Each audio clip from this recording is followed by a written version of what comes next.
This is a special edition of NBC 25 News at 6.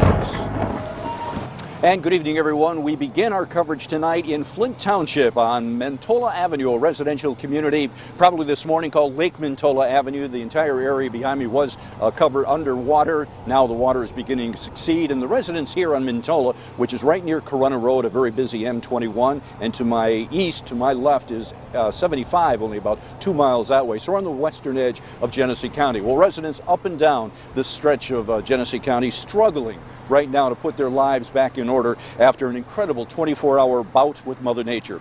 It was a period of time when almost 5 inches of rain. Hello once again from Philadelphia. Tuesday morning on NBC 25, we introduce you to someone who actually served on the USS Edson. He's from Flint Township, Bill Bailey. Well, today we're going to introduce you to a gentleman from the Philadelphia area. And if Bill is watching, he's going to be green with envy because Mark Hogan not only stood right by the pier, he, along with Chief Photographer Mike Korn and I, actually got on board the USS Edson. Pull that close and throw the bolt. It is an extremely rare opportunity setting foot on the deck of a decommissioned U.S. naval destroyer. The feelings, the emotions, almost beyond words.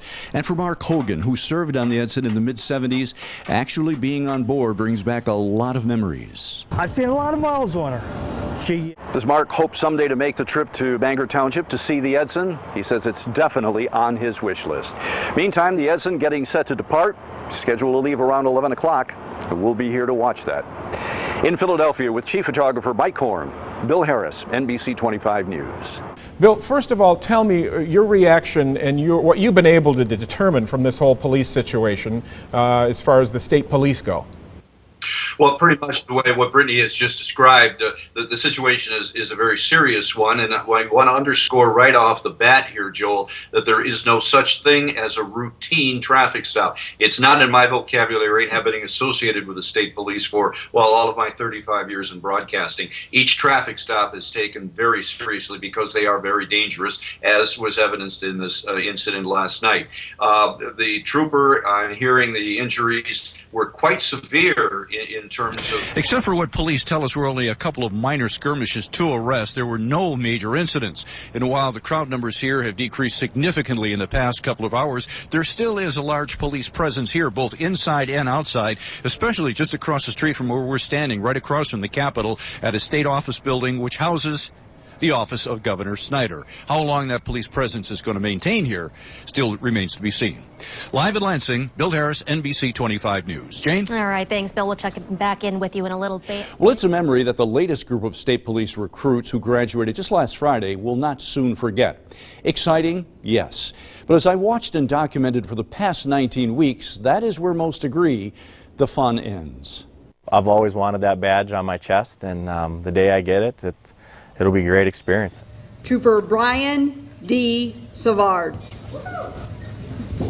October 19th. For Genesee County's Brian Savard, it is a moment he will treasure for the rest of his life, fulfilling a lifelong goal to become a state trooper. It's week 12 here at the training academy, and by most accounts, all the recruits, even the instructors, think this is probably the most fun. We're on the drive track. And back to the center line. Nice.